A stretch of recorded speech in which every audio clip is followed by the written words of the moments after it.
کوئی نمازی نماز پڑھ رہا ہے، کوئی اس کے سامنے سے گزر رہا ہے، تو کیا نمازی نماز کو کنٹینیو رکھے اور پھر آخر میں دوبارہ اس نماز کو پڑھے، یا نماز توڑ دے اور پھر نئے سرے سے نماز پڑھے؟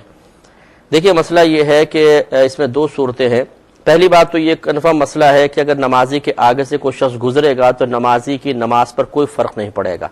اس سے نماز فاسد نہیں ہوگی، اس کو نماز جاری رکھنی ہے اور نہ بعد میں اس نماز کو دوبارہ پڑھنے کی ضرورت ہے، نماز ہو گئی۔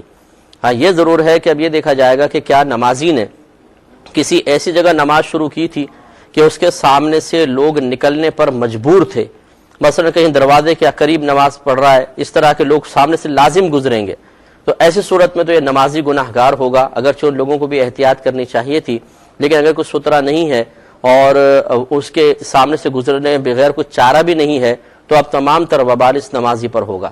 ہاں اگر یہ احتیاط کے ساتھ کسی ایسی جگہ نماز پڑھ رہا ہے کہ اس کے سامنے سے گزرنے کی ضرورت نہیں ہے اور بھی متبادل راستے موجود ہیں اور اب کوئی سامنے سے گزرے گا تو گزرنے والا گناہگار ہوگا، نمازی کی نماز پر کوئی فرق نہیں پڑے گا۔